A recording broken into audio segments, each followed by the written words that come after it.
Yun guys, share muna tayo ng konting tips no sa ating CVT. So yeah, kita nyo, nag-check ako ng CVT pero hindi po yan cleaning. Nag-check lang po ako. Pero yung part naman, ito kasi yung CVT natin. Ito yung CVT, ito yung torque drive. So yung CVT kasi dito sa side.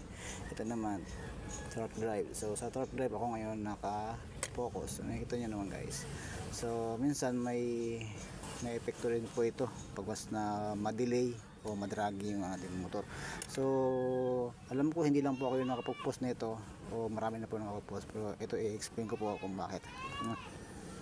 So yun, ito po to complete to i-explain ko no, kasi sa mga ibang video ay wala. So yun, so mostly guys, pag kasi na medyo madragi yung ating motor, pag once na tayo minsan ganitong belt ko, so meron siyang kunting grasa.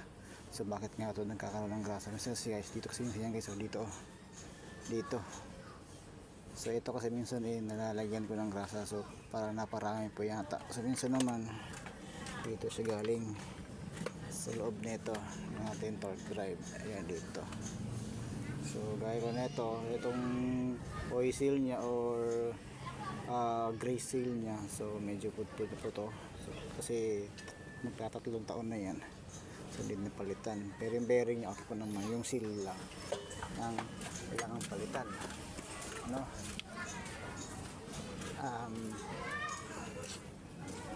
Ayan,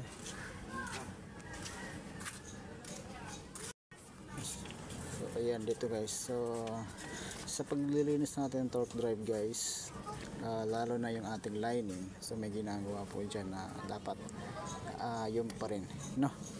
So sa gaya ko, kasi may iba kasi naglilinis, may okay naman sila no, yung mga binababad nila ganyan.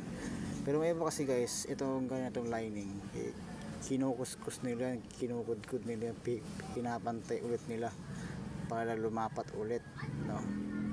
So pinapakinis ulit nila to, kumbaga at tinatanggal nila yung marka na to, itong lubog-lubog na to. So which is mali no, mali po yun guys. Kasi pagkos na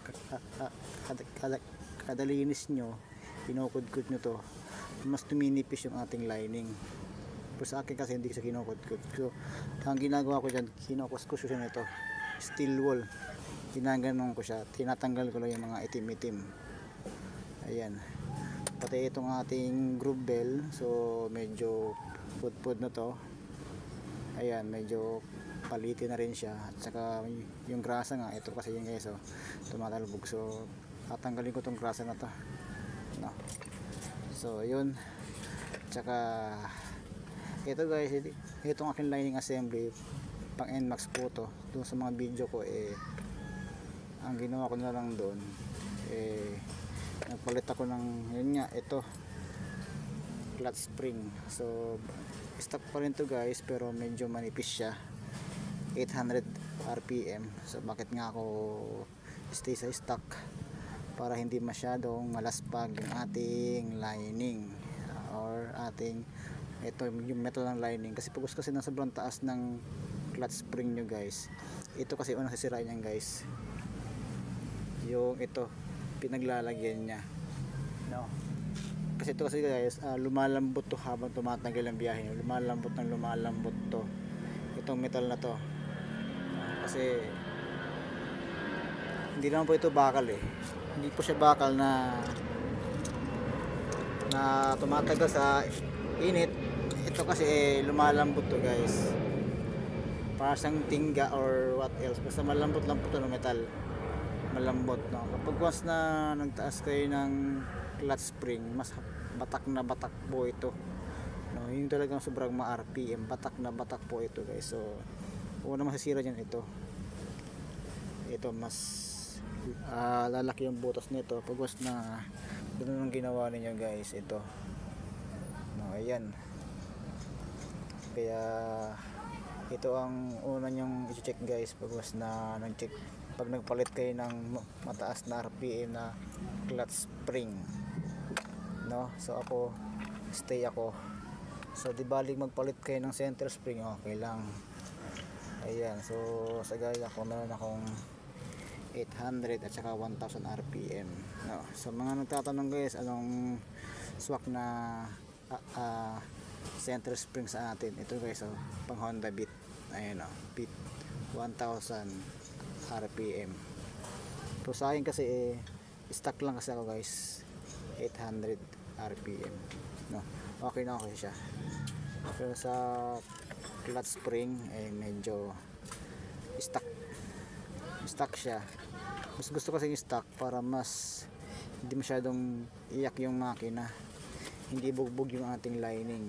So doon ko sa brother ko naka 12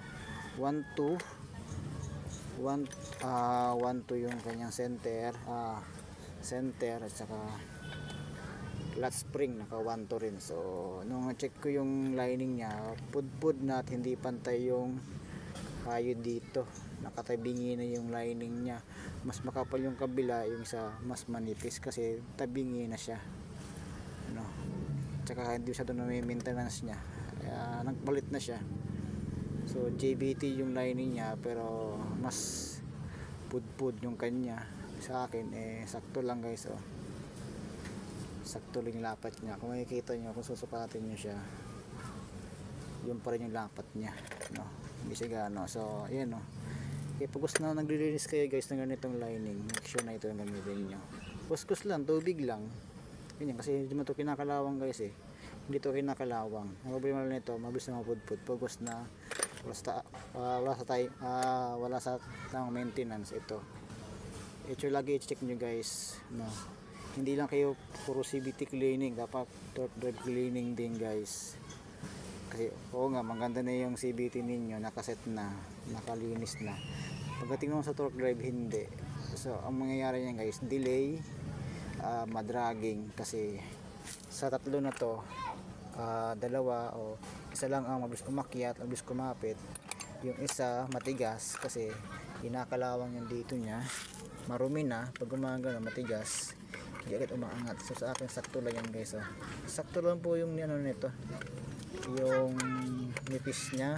Ayan, medyo okay din. Ayan, ayan, diba? Ayan, diba? Ayos na ayos ang lapat niya, no? So hindi ako nahihirapan dito.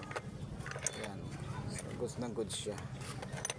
Looking guys, na ganyan, check itong inyong steel wheel lang yung panglilinis nyo dito. So guys, sa akin steel wheel ginagamit ko, kaya hindi agad napupudpud yung aking lining, nag-iisang taon na ito yata to, o wala pa yata, basta ganun guys. Yan, yun ang gamitin nyo pagka ayan. So yun lang guys ang ating tips ngayon guys. Salamat.